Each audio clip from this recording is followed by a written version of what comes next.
நம்மோடு சமூக செயற்பாட்டாளர் கஸ்தூரி இணைந்திருக்கிறார். வணக்கம் மேடம்.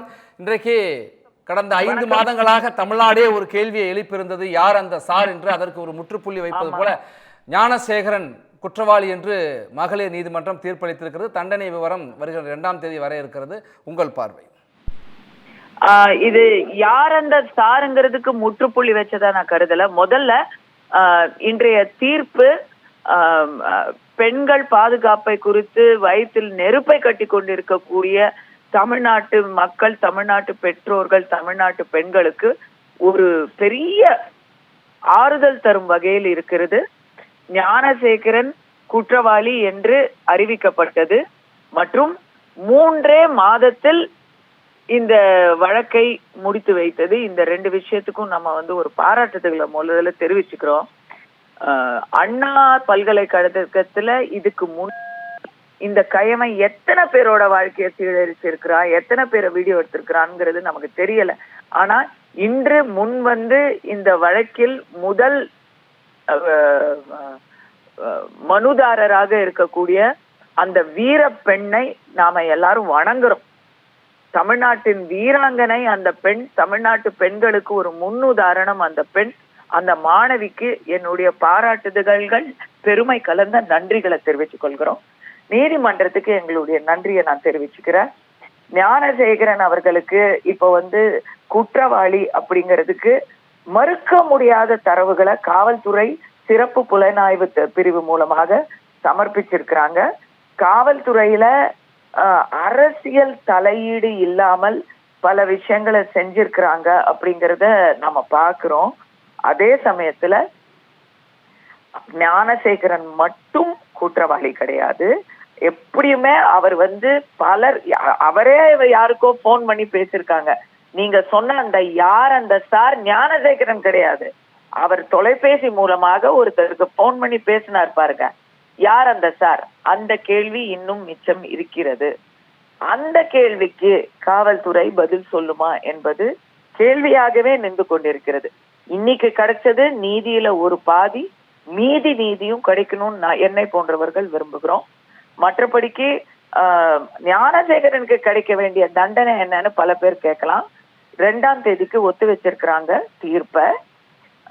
என்னை பொறுத்த வரைக்கும் ஞானசேகரனுக்கு மரண தண்டனை கிடைக்கும் வாய்ப்பு குறைவு, ஆயுள் தண்டனை கிடைக்கும் வாய்ப்பு அதிகம்.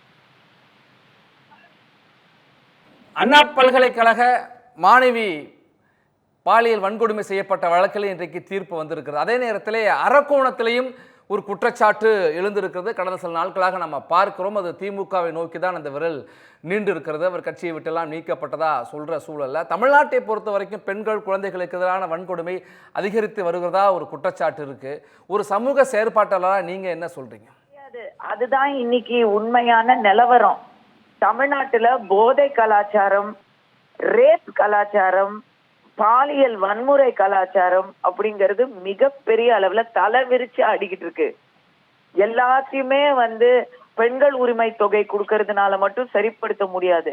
பெண்கள் உரிமையை நிலைநாட்டணும்னா முதல்ல அவங்களுக்கான பாதுகாப்பை இந்த அரசு வழங்கணும். அது அவங்க வழங்கல, தவறிட்டாங்கிறது இன்னைக்கு நிதர்சனமான ஒரு விஷயம். இத்தனை நாள் எதுக்காகவும் மோதியை சந்திக்காத ஒரு ஓடி போய் சந்திக்கிறாருன்னா குடும்ப பிரச்சனைக்காக சந்திக்கிறாரு. மக்கள் பிரச்சனைக்காக சந்திச்சு இருந்தா இந்த நிலைக்கு சந்திச்சு இருக்கிறோமா? தஞ்சாவூர்ல சொல்றதா, நான் இதுல சொல்றதா, அரக்கோணத்துல சொல்றதா, எங்க ஆரம்பிக்கிறது எங்க முடிக்கிறது? லிஸ்ட் ரொம்ப பெருசுங்க. லிஸ்ட் ரொம்ப பெருசு.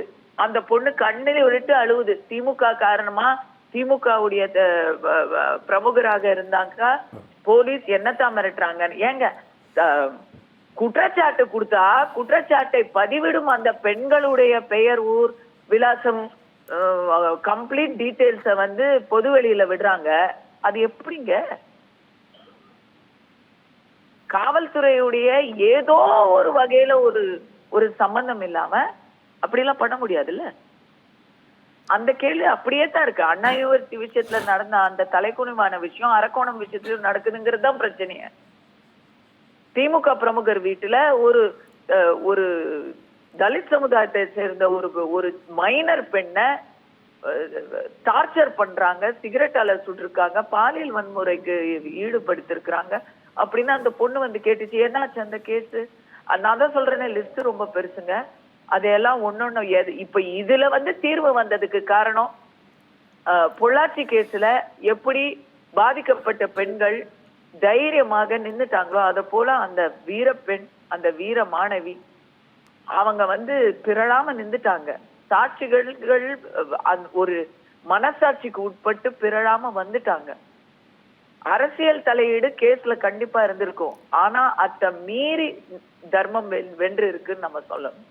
நன்றி மேடம், உங்களுடைய கருத்துக்களை பகிர்ந்து கொண்டமைக்கு.